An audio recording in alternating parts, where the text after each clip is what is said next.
Welcome to this week's episode of Courageous Leaders Changing the World. Super excited for this week's guest, Brendon Giebel. Thanks for joining us. Thank you. Good to be here. For the listeners who don't know who are you and what do you do? My name is Brendon, obviously, Brendon Giebel, and I help men with the unconscious patterns and programs and conditioning that we pick up over time, just so they can become more respected at home, they can be admired by their kids, and kind of really set the standard for themselves. Yeah, epic. What's the time that you've had to summon more courage than any other time? I would say when there's a thing called character, and characters like following through when the initial excitement of initial decision is past. And so being in business for 4 years and doing pretty well, and then it all kind of falling down, and then for me to like fully back myself still and invest in myself, I just got goosebumps when I said that. I can remember looking back and being like, what am I doing this for? But to still like back myself and continue, I think that's the biggest thing. And to continue doing that as well. Yeah. What's the time where you had to do that then? Probably just over 12 months ago when, obviously you know the story, when I had a sales agency on and things were going well until they weren't. And then all of a sudden, I was actually down the coast and I got a call driving back saying we stopped, we quit, you know, we're out. And I'd already let go of a couple of people. So I was just on my own with a VA from the Philippines. And I was like 40K down and I'm like, what am I going to do? And obviously I was a bit down for 24 hours, but then I was like, something's got to happen, something's got to change. And to keep going when you don't see any results too, like that was the hardest part, I think. Looking back, it's not that bad, but during it, it was like, what am I going to do, you know? Yeah, I was writing a post the other day. I was like, there was like a period where we ran like 4 events in a row that were like unprofitable. And it's like, and I was thinking, I'm like, most people quit after like 1. Yeah. And it's like, no, you go again. And then you fuck that up too. And then you go again and again. And that is like a great way to be able to put it. It's like that character development is developing who you are to be able to actually like become the person that actually goes well beyond that. When most people quit, most people fall into their circumstances. They fall into, you know, the feedback or the lack of validation that they're getting from the marketplace. And there's an entirely different dynamic that plays out when you start to do it even without all of those things. Because most times when we get the validation first and then it disappears, it feels so much worse, especially when you create success in business and then it kind of like disappears and you're like, what the fuck? What do you say to people when they're in that experience? Like someone comes to you and you recognize that they've created success and now what they're doing is no longer creating the same level of success. Double down on personal development. Like for me, I have all these goals that I want to do, but really the main goal is just to become the version of me that's capable of having that. And so if anyone comes to me like that, I'm like, let's double down on personal development. Let's do more. Back yourself when it's even more scarier, maybe. And I always say too, like when you back yourself, the universe will back you too. And so just double down on yourself, become better. What do you say to someone when they've already done that so many times before? Well, there's always more, right? Yeah. And I think sometimes too that I'm kind of talking from my experience too. It's like sometimes what got you to one place isn't going to get you to the next. And I always think too about a construction site. It's like sometimes you've got to knock the old building down to build something new. So maybe it's got to burn down first before you continue. So, yeah. I don't know if that answers the question. Yeah. What have you been journeying of knocking things down then in terms of your recent journey to build a new thing? Well, I think just the whole marketing and how people come in. Like we were obviously always running a free report, booking a call. And I had a realization, I think it was about when I first started working with you, that it was like, I don't even answer the call. Like people call me, I don't answer it. Like I always see them. And I was like, why am I trying to do that when I don't even do it myself? So for me, it's shifting now to being like, well, how do I want to build the business that I want rather than build the business that I think I needed to build, which I think was a big shift too from working with you. It was more like, this is what I think I need, and this is the way that because I did Sudbury Subi's program, so I did his call funnel and everything, and I was like, I really don't enjoy this. And so then I didn't even cross my mind. I was like, well, I have to do this. Yeah. Didn't even cross my mind where I can start building a business that I want for me, obviously help people at the same time, rather than doing what I thought I needed to do. Mm. And so I'm in that transition now of like, if one thing's worked for so long, now it doesn't. It's like almost starting again, building something else. Mm. And I think for me too, it's me, I'm changing. I'm becoming someone new. So that's the old version of me that's burning down. Yeah, I love that. It's one of those things that we consistently face off with. Our identity that we've built around who we are and the value that we create in the world will create, the level of success that we have. And for us to be able to, create a new level of success or a new level of fulfillment in this instance, it's going to require an entirely new version of ourselves, an entirely new level of seeing ourselves on an even deeper level, and then also matching the structure of our business to that thing. Because often most people who get stuck in business, they either their aliveness just dissipates over a period of time, and that's because either the energetics component of it is misaligned or the structure is, and either way it just feels shit when there's not a match between those two things. And then when those two things start to match, then it just gets easy. What do you see as some of the underlying pillars for people to create them becoming the standards that are in life? I feel like it always comes back to the physical to start with. I think that's the easiest to get in order. Going back, the gym saved my life. Like, I wouldn't be here if it wasn't for the gym. I think it's probably helped a lot of people. It's also created a lot of issues. But the one thing that I look forward to was working out every single day. And so for me, that's a big pillar, a big standard. It's like, I can't remember who it is. Someone says, like, exhaust the body and tame the mind. And it's such a, like, you can't, if you have a good workout, you can't not feel good afterwards. So I think that's the first thing, get your physical health in order. You have more confidence too if you're looking good, whether it might be surface level, but you have more confidence. So that would be the first thing, I feel.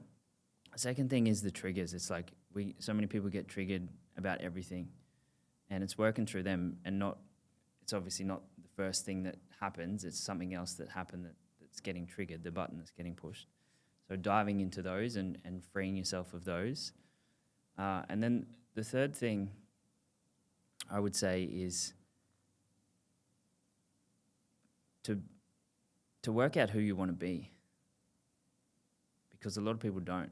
A lot of people know what they don't want, but they don't know what they want or who they want to be.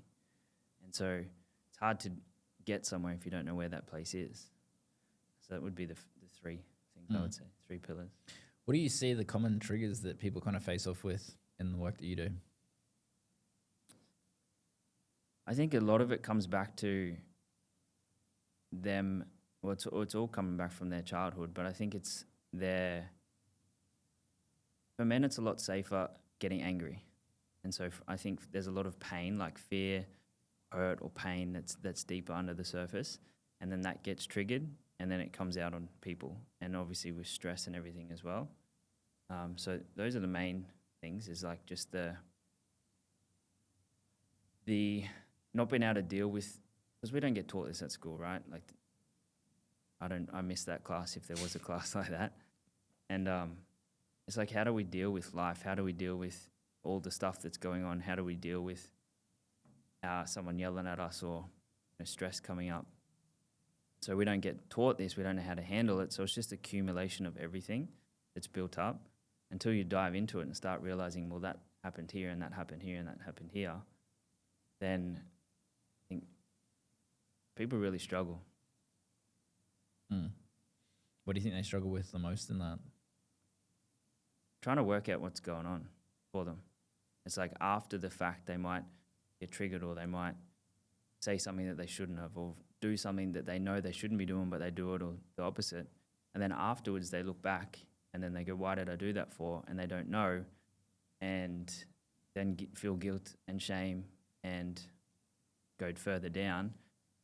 And then I think that's just a cycle that just continues. Mm. How do you support people to be able to get out of that guilt and shame cycle? They recognize they get triggered. They start to guilt themselves for doing behaviors that they kind of know are not resourceful, but they don't really, they still can't stop themselves. How do you get them out of that shame and guilt spiral? I'd like coming back to DeMartini's things to start with and just being like, well, what's the benefits of you doing that first? Like I had a guy who cheated on his partner, and this was probably 4 years ago. And I was just like, he was stuck in that cycle, and I was just like, right, what's the benefits of that? How'd it help you? How'd it serve you? And by the end of it, it was like an hour and a half session. He was completely like, oh, that was a good thing. And I was like, so easy. So sometimes it's that. It's just about like finding the gold in that. The other thing is chasing it back to being like, well, what's actually the root cause issue that's going on? And I think once we realize that, then that pulls the shame off too, because it's like, oh, rather than going, why do I do this? It's like, oh, I know why I do this. Like it's a subtle shift, but it makes a big difference. And I think once you understand that, that kind of can release a bit of the shame and guilt too. Yeah. Yeah, it's interesting. Most people, when they're in that level of make wrong and shaming and guilting themselves, often what they're doing is they're creating a perpetual loop of the emotionality that they layer over the top of that has them repeat the behavior, because often when they're in shame, then that perpetuates and creates more shame. It's like if I'm in shame, then I'm shaming myself for shaming myself, and it creates this unending loop which just perpetuates and creates that cycle. And especially in a lot of men, it becomes that addictive tendency of the underlying feeling of being, not good enough or unworthy, that then it creates this, I'm not good enough, so then I'm shaming myself. And there's like the two inflection points that occur. There's the shaming yourself into success, and then shaming yourself to keep yourself the same. Yeah, and I was going to say, because it works, right? Yeah. Shaming yourself works sometimes. It works to a certain degree. sometimes. Yeah. Yeah, because there's only like you can achieve a lot by shaming yourself, but then you never actually receive what you've achieved. And what then happens is it becomes this socially appropriate mechanism. I remember going through some of like Gabor Mate stuff, and he's talking about addiction, and he's talking about drug addicts, and then he's talking about his addiction to buying classical music. And he's like comparing and contrasting those two things, and he's like, well, if it's a compulsion that I can't actually stop, one is societally appropriate, where it's just spending money on something that he can never even use in some instances. He's throwing money at the thing, so he's avoiding feelings. He's outsourcing his power to those things. Compared to the drug addict over here that is just doing the same thing but using a needle to be able to get that same thing, and it becomes this perpetuating experience. And the more successful someone becomes, the more that often they will shame themselves in the appropriate societally conditioned way of like, all right, just become the overachiever, become the ripped guy with abs. Even if you shame yourself into it, do it like that, because then you're going to get the result. How do you take people who've gone through that overachieving mentality, doing all of the trappings of success, but then they don't receive it? How do you allow them to be able to access fulfillment? Yeah, I've actually got a client who's like that right now. He's only fairly new. Got everything that he wanted. His dad was the same, and he kind of learnt all of that. And I think it's coming back to, firstly, a lot of us, we do things externally for what we think we need or what is external, and whether that's success or whether that's love or whatever it might be. So first it's coming back and going, well, what's actually true for you?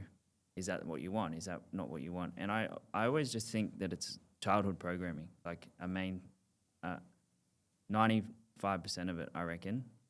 And so I just kind of go through and be like, okay, cool, let's have a big scan, and I like asking all these questions to find out like what's the patterns and the programs that's playing out for them, and then helping them work through those so then they can get any of the attachments and the things that we need when they feel more whole within. We don't need all that external stuff, and if they want it, it's cool. We can go out and get it, but it's not coming from a place of lack. And also, it's a simple tool, but asking like the 7 layers below, it's like, well, why is that important to you? Why is that important to you?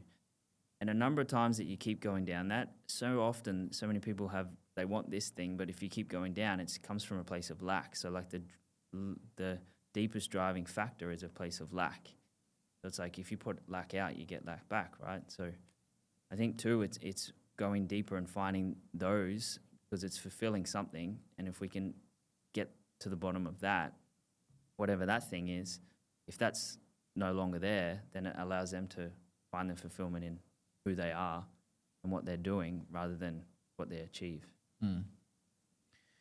What do you see are the common things that play out for those people who are, more overachiever inclined? In terms of like the patterns. I think it comes a lot from wanting to impress a parent, and then they get recognition and importance and stuff from overachieving, and then that just becomes the pattern that's playing out. And it also can come from not getting that, and so then they want that more, and so it's like, oh well, if I achieve more, I'm going to get more importance or more attention from others, validation from others. Those are the 2 main things. Yeah. How does someone start to break free of that then? They recognize that they're kind of running that pattern. They've associated, achievement and success with, love, importance, significance. How do they move beyond that? And the kind of caveat to that as well, how do they move beyond that and still achieve? Because, the more someone becomes an overachiever, the more that they want to not let go of that, not let go of all the trappings of success.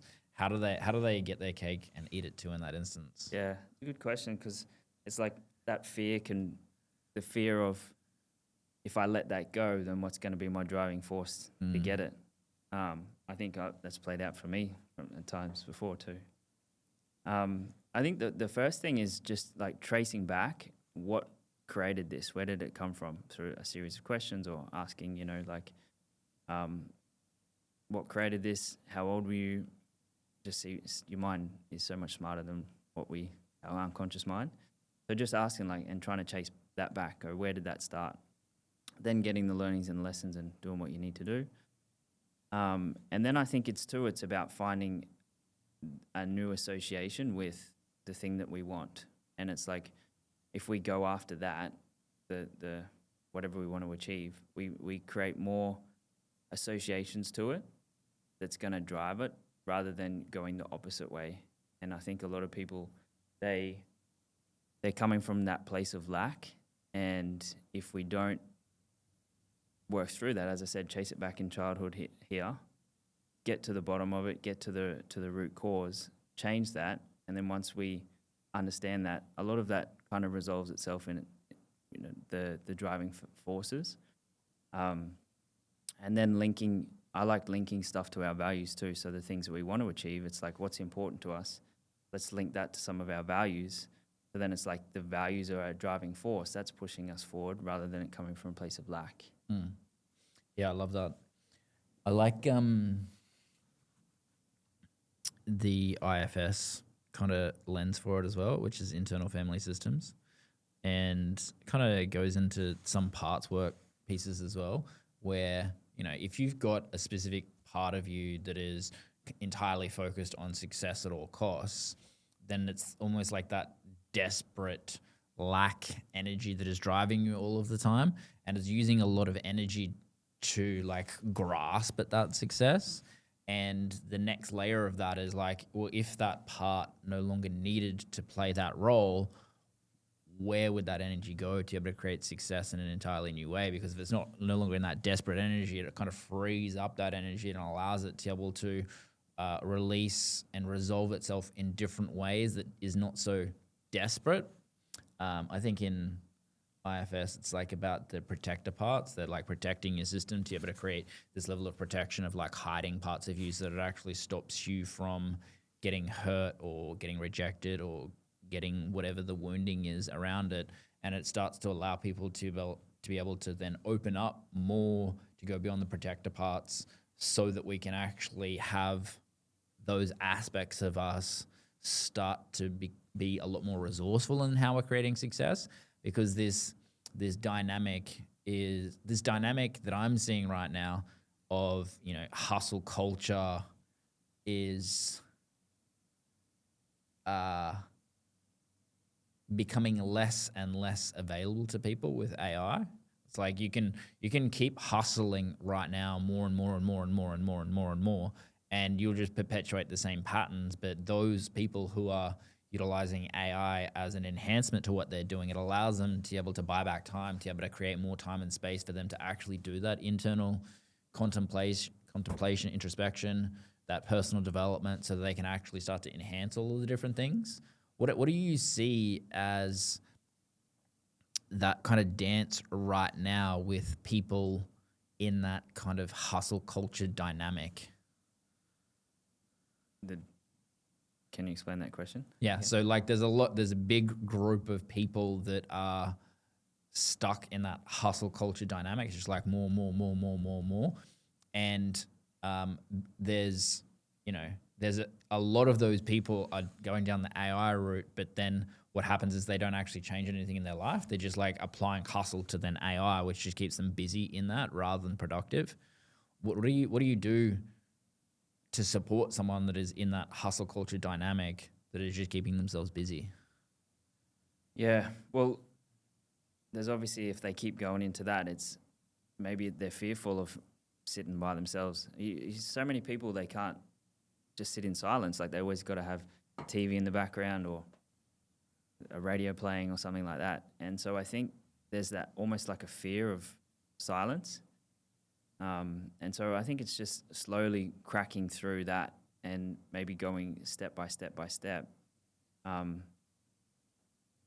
Yeah, I mean, everyone's different, right? Like it's hard to give one answer for everyone, but I think the main thing is just slowly go into it and see what the fear is. Like, what's the fear of not hustling?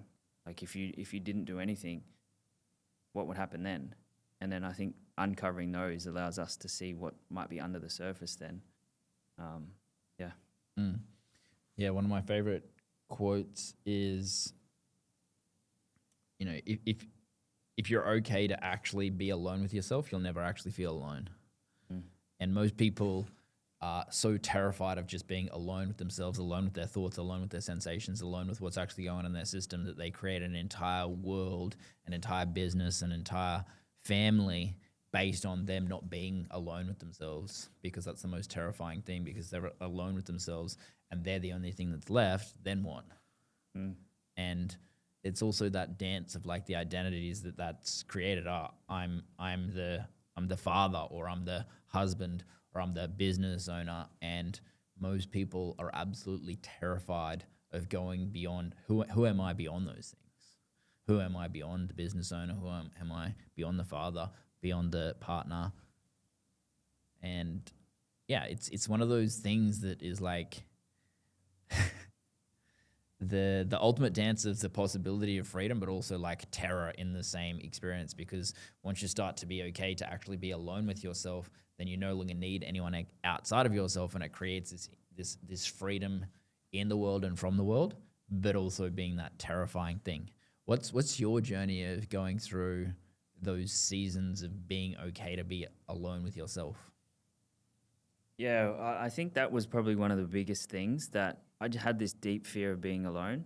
And so I used food, and I'd work out twice a day. And I was working fly in, fly out, which on one of the jobs, there was like, I think it was like 7,000 people on this island. And I'd felt the most alone ever in that, when there's so many people there. So I think that was the deepest fear for me. So I just wanted to be free. Like if I think back, like the biggest driving force for me was I just wanted to be free. And what I didn't know at the time was I just wanted to be okay with being me. Mm. I think growing up too, that being me wasn't good. And so I had a lot of that to work through. But it was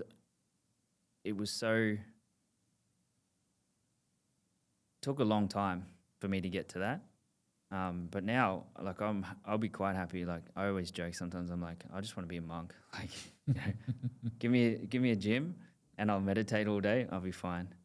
But it's been a journey. Hey, like to be able to be comfortable within and not need anything externally in terms of like wanting some stimulation or some listening to something. Yeah, and doing Vipassana, like that was probably one of the biggest things to be able to just sit with yourself for so long and realize that.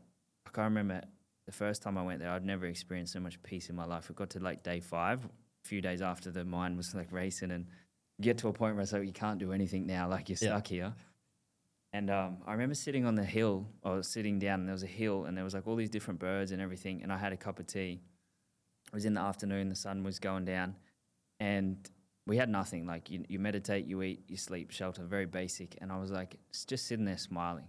I'm like, we don't have anything here, and I'm the most peaceful ever. And I think that was probably one of the biggest things, like not actually the meditation part, but seeing that then, where it was like I'd spent my whole life trying to get to this point where I'm happy and content and at peace within. So yeah, it's been a journey. How do we integrate those worlds of the overachiever and the peaceful monk then? I don't know if I've mastered that. Well, I'm asking you, so I get fucking more of it too.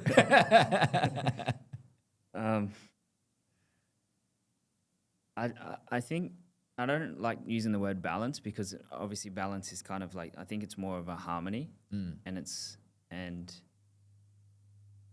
about trying to do both at once, like rather than this or that. It's like how do we have both, and doing things that allow us to have that time to sit and be with ourselves and have that peace. Like I work a lot, but there's times when I'll just be sitting there and I'll be like at peace, like doing what I'm doing, whatever, but I'm still working or learning something or doing something. So I don't know, maybe that's a justification for me. I don't know, but yeah, I think it's about trying to, rather than be one or the other, it's about like how does it be both at the same time?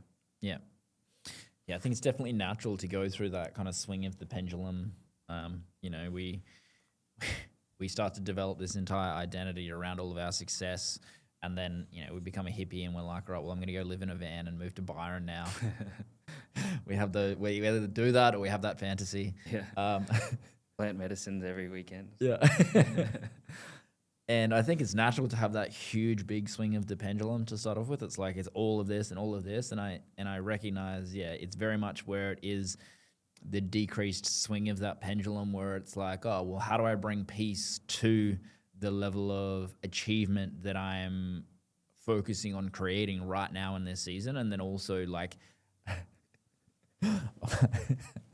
was it this thing? It's hilarious.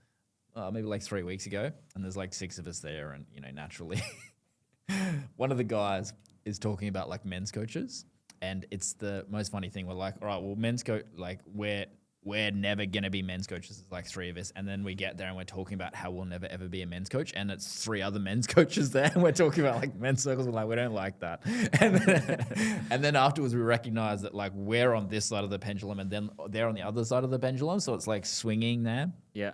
And it was just so funny the entire evening, because one of my friends was like, we're doing like saunas, and one of our friends is like the ultimate polarity, is like, all right, we're gonna have a nice big long break in between.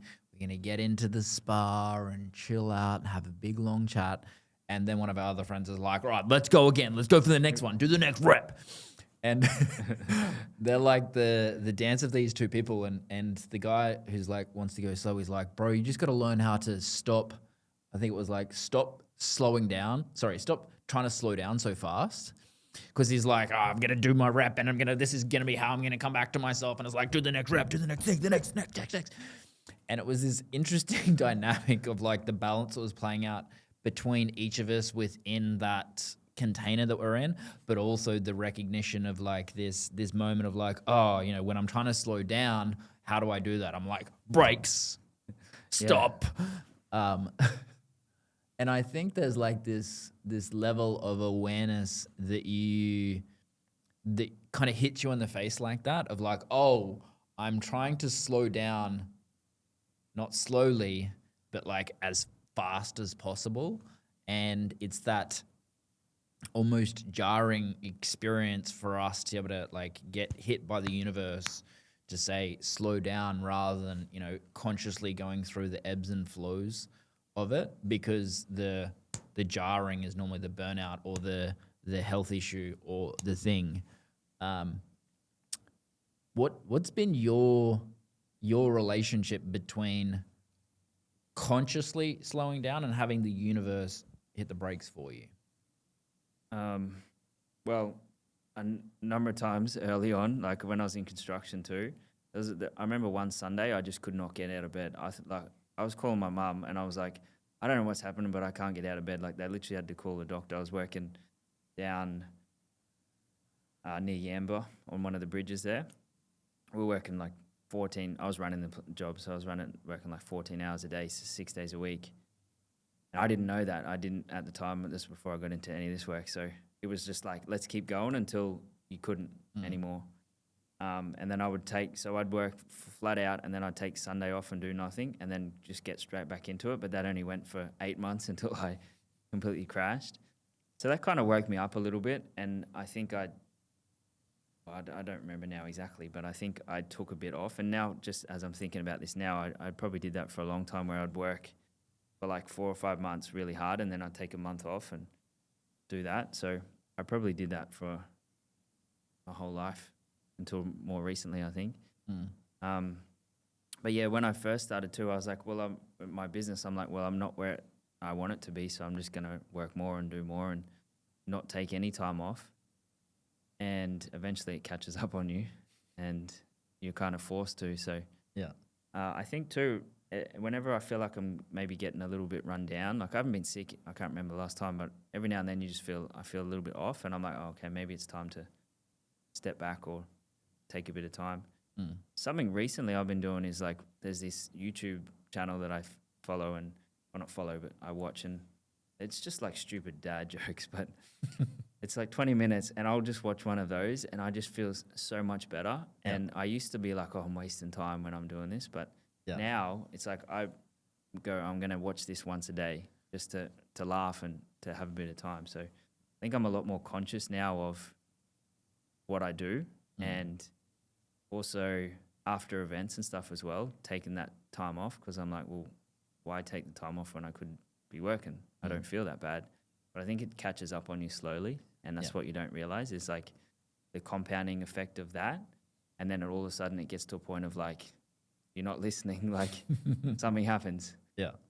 So for me, it's being a bit more intentional, but not going from like 0 to nothing, or so 100 to 0. It's more about going, I still can do some things, but just taking the foot off the pedal a bit more. And then not doing anything on Sundays too, for me. Yeah, I love that. Yeah, I used to talk about this a lot more. It's like accumulative fatigue. So accumulative fatigue is something that like builds up over a period of time, but the symptoms don't show up until it's like right at the edge of like burnout. Yeah. And someone recently in one of our events was like, how do you just run so many events? And I'm like, well, there's the surface level thing, which is like, well, I plan rest. And then there's the deeper part of it, which is just like, well, it's also who the fuck I am.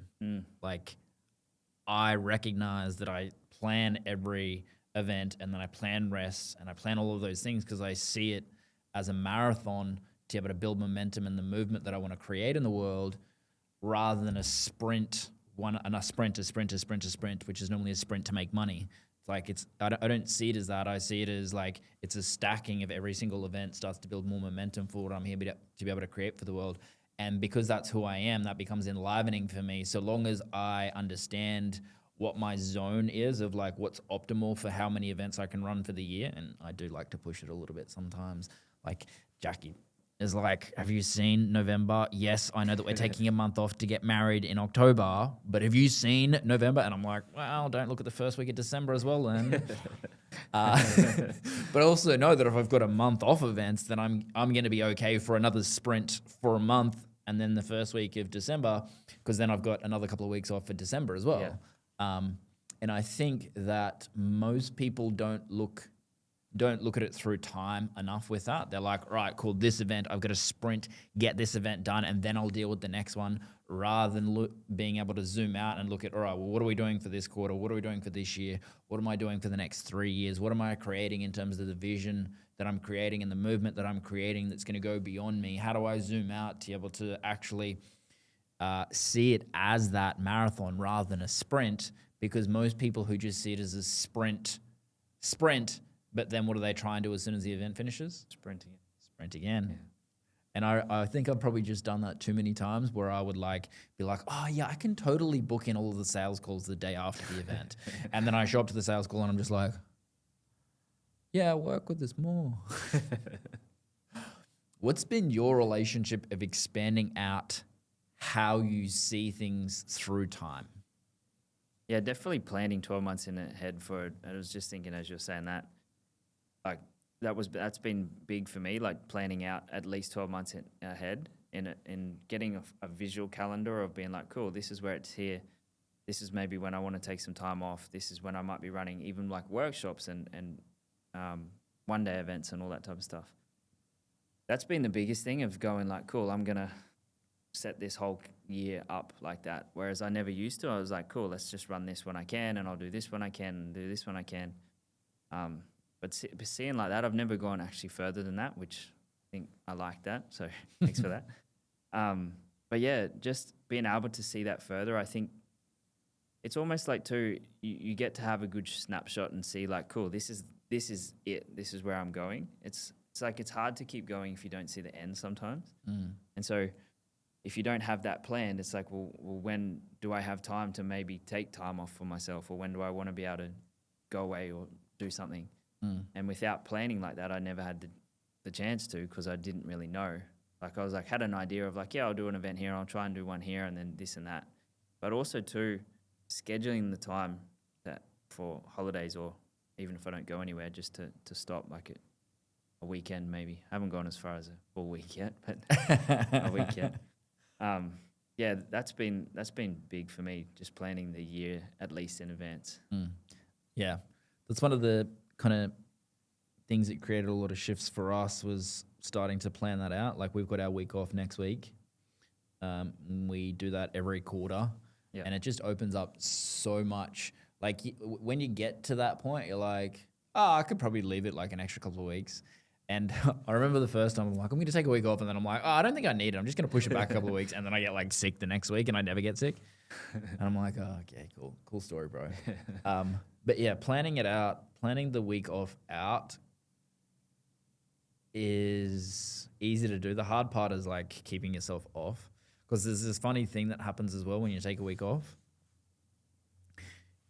The accumulative fatigue that is built up kind of is diminished by after about 4 or 5 days. And what then happens is you get so creative and you get all of these ideas, and then the way that I see it is like your capacity, it drops down, and then you're at a cumulative fatigue of like about 20%, but you think that you're at 100%. And those last few days of dropping it down just means that you can go for so much longer.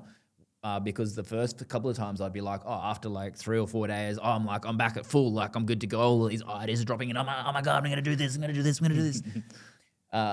And then I went and did it. And then I was like, oh, well, I'm going to try one where I do like a full week. And then afterwards I was just like, holy fuck, I thought I was all the way back down. I was at like 20%. Those last few days dropped it right down to be able to open things up. And what I also learned was it only counts as time off if I don't have any tech. So when I go off, if I have my phone on, or if I just even have the like social media stuff like logged in or any of those things, it's just too easy to click into it, and then I'm into the energy of that.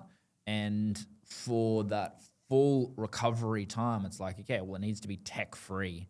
And it's extremely difficult to do like 7 straight days tech free. Yeah. So now the way that I set it up is I'll have the first, 4 days, and then I'll check my phone for any emergencies and stuff like that. And I'll have like a half an hour where I can do that. And then if there's nothing, it's like straight back off, and then I'm good to go again. But that is personal development in and of itself. Yeah. I remember I had this client once. Oh, it even happened with like Lewis. I told when we're getting Lewis to start to take more rest, he's like, "So what do I do when like I can take a weekend off, but what do I do then?" And I'm laughing because I can resonate. yeah, I mean, it was like and I had to think back to when I first did it, because it's like people ask, "Oh, can I read?" And normally I'm like, for the first like 4 or 5 days, no reading, but then after that I'll allow book reading only, because if you start to do it too soon when the cumulative fatigue hasn't dropped down enough, you start to almost get into action, and it becomes this subtle upregulation of your nervous system through learning. So yeah, I have all of these constraints that I put myself under to make my recovery work for too many years of burnout. What's been the thing for you that has allowed you to, I guess, you talked about the pillars of health, and then the emotional triggers, and then the future / vision kind of thing. What's one of the main things that has helped you or helped your clients to be able to flesh out and get clearer on their vision? Because again, most people don't know. Most people are more clear on what they don't want than what they want. Yeah. Well, a simple thing is to write down what you don't want, and then just do the opposite of it. But I like doing it a different way. It's like I like going from our values. Like, why do we value those things? And so getting clear on them and going down them and be like, well, why is that important to you? That value, why is that important to you? Why is that important to you? And then we get a deeper reason for the values, and then we can kind of get maybe somewhere more with our values as well. And I think a lot of people too, they fear that they can't get it, or they're going to fail, or something like this. So it's rather than going, yep, this is what I want, they don't allow themselves to fully be that or see who they want, because it's like, oh, well, if I don't get there, then I'm a failure. Or they don't believe they can get there. So it's like, let's just stay here where it's a bit more safer. So first it's like going through that. And I like just asking the questions too of like, well, what happens if if money wasn't an issue, and that I could do whatever I wanted? Like, what would give me the ultimate joy? And then getting something that's realistic from there. That's been the biggest thing for me. And working out then, who do I need to be to become that? So it's like, even if I have that goal of like, this is where I want to go, who do I have to be to get there? And then just focus on that. Then any fears about whether we can have that or not, they kind of go out the way, because you're just focusing on being you, who you need to be there. So how do you hold the tension of having the intention and the recognition of who you need to be to be able to get that result, and being with who you are in this moment? Like there's like the pull energy of stepping into being the person who has that result, and the person you are now. How do you journey through that tension of those opposing things? Yeah, it's trying to act as close as it, and also understand too that that's who we're becoming, and not try and be like, well, this is who I am and that's who I've got to be.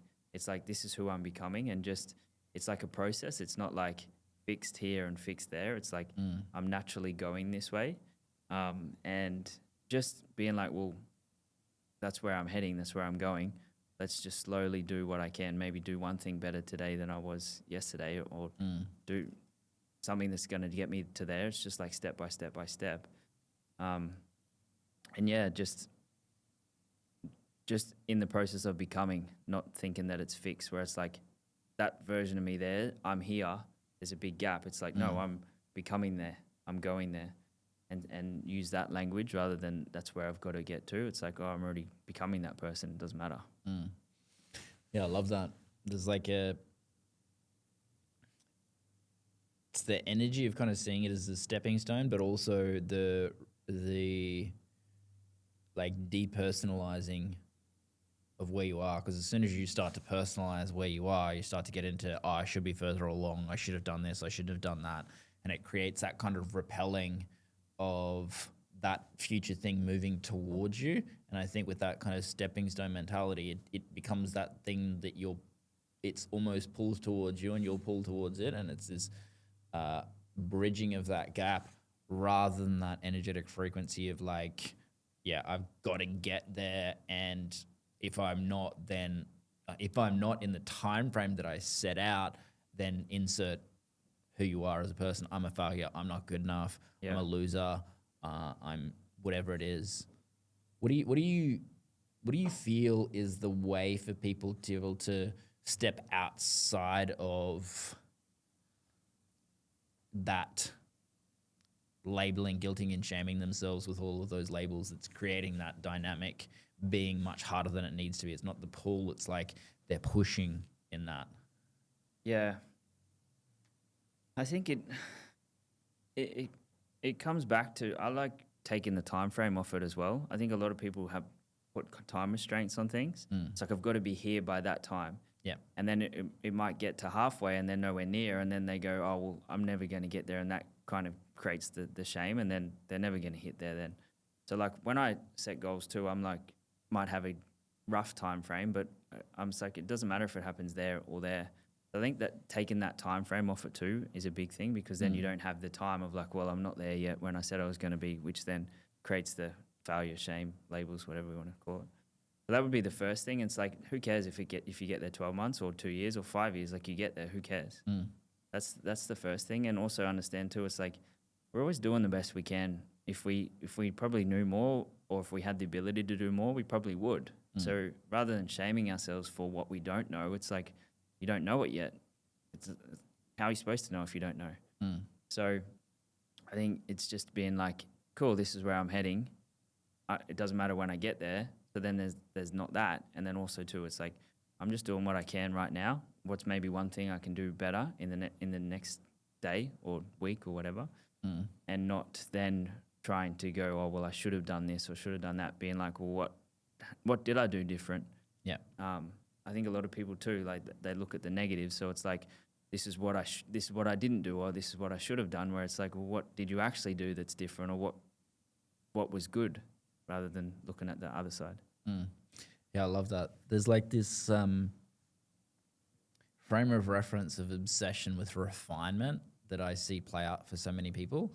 That when you have that level of refinement and you're like taking that step and you recognize the next step and the next step and the next step, that actually creates that momentum that is birthed from that refinement without personalizing and making that step wrong. And I think that's one of the core things that creates the fast tracking of success, because then it's very difficult to be able to fall into that thing where it's like, oh, well, because I didn't do it by X date, it means whatever it means about me, compared to that frame of reference where we start to go, oh, this is this repetition, and I'm going to make this repetition the best repetition possible. And you also, like, you see that in the gym as well. Like, people who are conscious about their reps do better.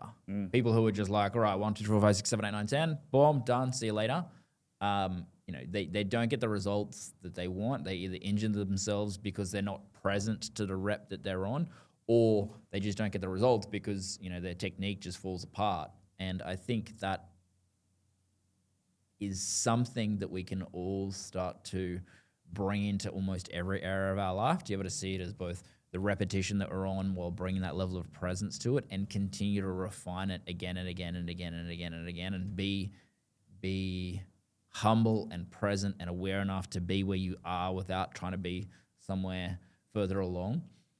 I'm listening to David Hawkins' Letting Go Again, and he's like, most suffering is created by you taking the long path by trying to pretend that you're further along than you are, because you're like, oh, I want to do that. In business, you're like, oh, I want to hire my next 5 team members, and it's like, okay, cool. So you've got 1 team member now, and you want to go straight to 5. It's like, well, that's going to be a long path for you. Yeah.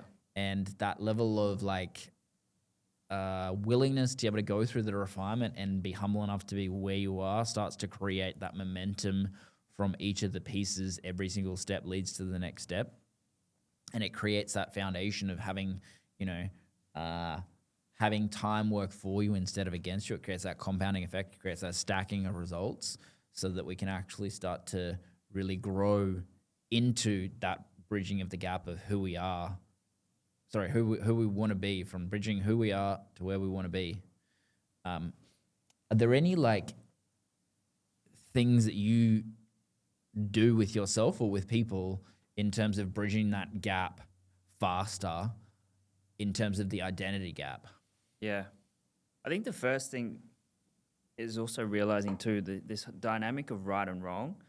Like, I don't like using right and wrong because it's based on perception, right? I'd much rather use like useful or unuseful, because that's kind of like there's a sliding scale of it where right and wrong is very black and white.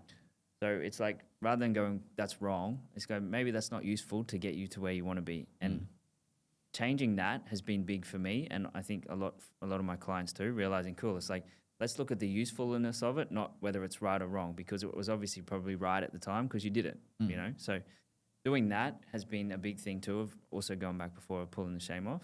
But I think understanding that, and then also I think I say this all the time too, it's like we don't create abundance, we create limitations, because at our core, you're male, right? I'm the same too. It's like we don't wake up going, I've got to become more male today, or like we are male, right? Yeah. So it's like if we're abundance at our core, then it's not like we have to become more abundant. We've got to pull off the limitations. I mean, I'm still working on that myself, but that's the theory behind it. So I have that theory. It's like, cool, well, what have we got to remove then to get to that next level? What's the thing that's holding us back in that? So I like looking at it through that lens. And also another thing I like looking at is like our eyes are not not lenses, they're projectors. So it's like what's going on us that's projecting that onto the world for us to see that with that level of results or that relationship or whatever. So I always like coming back and like, what's going on in me or in my clients, for example, or anyone, what's going on in us for us to be projecting that out and seeing that. And I like looking at it through that lens. And when you see it like that, it's almost like a full level of ownership too. Like, well, this is all me. I'm creating this. But I think that gives us a better understanding too of like, one of the questions is like, what must I be believing for that to be happening? And then so asking that question, it allows me to go, well, what might I be believing then? Or what might my clients be believing? So then it's like, that gives us a chance to work through that. And I feel like that's been a big thing to work through, to be able to go, cool, well, let's keep uncovering those things and working through them, which then shortens that gap. Yeah, I love that. It reminds me of the metaphor of like the sunshine. So the sun shines. Yeah. And clouds come in front of it, and all you see is the clouds. Yeah. But that doesn't change how much the sun is shining. It is inherently natural for the sun to shine, and although we have things which are blocking that we no longer see the light coming through, it still remains ever present. And when we start to recognize that the same as us, true for us in terms of our level of abundance, then all it requires is seeing beyond the clouds and being able to see beyond each of those pieces, which allows us to really open up to that on an even deeper level. And one of the other pieces about the useful piece, I was listening to an audiobook the other day, and it really, they said a quote where I was just like, oh, yeah, I fucking love that. And it was, if it is there, it is useful. And I was like, oh, wow, that's an interesting presupposition, because that presupposes that nothing is not actually, unuseful. Yeah. It's just, am I using it? Am I using what is there? Or am I using it as an excuse to avoid what is there? Am I pushing it away or am I being with it? And it was very much in alignment with one of my favorite things that I like to say, which is like, you know, the people only ever reflect back to you the next thing scheduled to be loved. Yeah. And when you see every single thing as them being the projection of you, when you see all of those things as useful, then, you know, that war with the way that the world is just starts to diminish and dissipate. We start to actually go, oh, well, how is this useful? This thing that I was in argument with, this situation that I was in, how is it useful?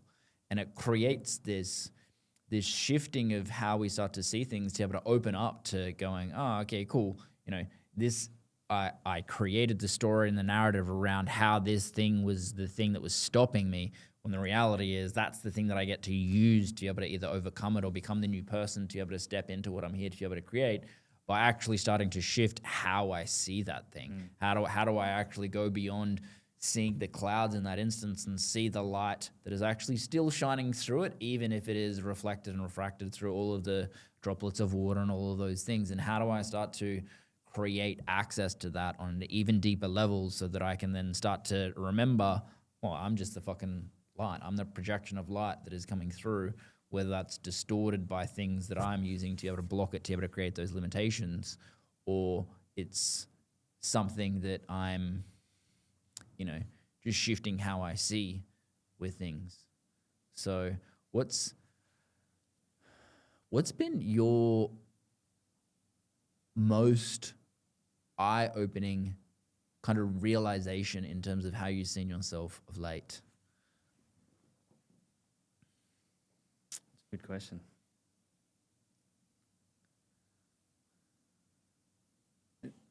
I think the first thing is everything's me, and I'm choosing to see it however I want to. And I think also too, it's I can choose to see how good I am. I can choose to see how bad I am. Like as corny as it sounds, you know, where what you focus on, that's what you see. But I think too, it's kind of like, rather than trying to make what I'm doing as, like, come back to this right and wrong, of like wrong, or I shouldn't be doing this, or these are the things that aren't working, and trying to look for the imperfections. It's like, well, why don't I focus on what I'm good at and the good in my life rather than the negative? So I think having that realization that I can actually choose that, and it's not like I have to always shit dive or look for those things. It's like I can actually grow the things that I like or what's good in my life. Like one simple thing that I do is like, how did I win today? Like write down 3 wins in the morning, 3 wins from yesterday, 3 wins that I want to happen today. And then evening I'll do the same thing for the day and what I did tomorrow. Just that simple little thing is like, I feel like I'm winning so much more. And like, that's been massive for me, of just realizing like I get to choose what I want to focus on. I get to choose in everyone. Like I can focus on people that aren't, things in people that I don't like, or I can look at how they are good or what I do like about them, same as myself. So I think that's a big realization for me too. It's like I get to choose that, because it's like what you look for. What you look for is what you find. You'll find the stuff that's not good. You'll find the stuff that's good. It's like, just what do you want to focus on? Yeah, I love that. I think that's the perfect thing to wrap up on. What's the best way for people to find you? They can just go to either socials, just Brendon Giebel on Instagram, Facebook, that my website, advancedmensdevelopment.com.au.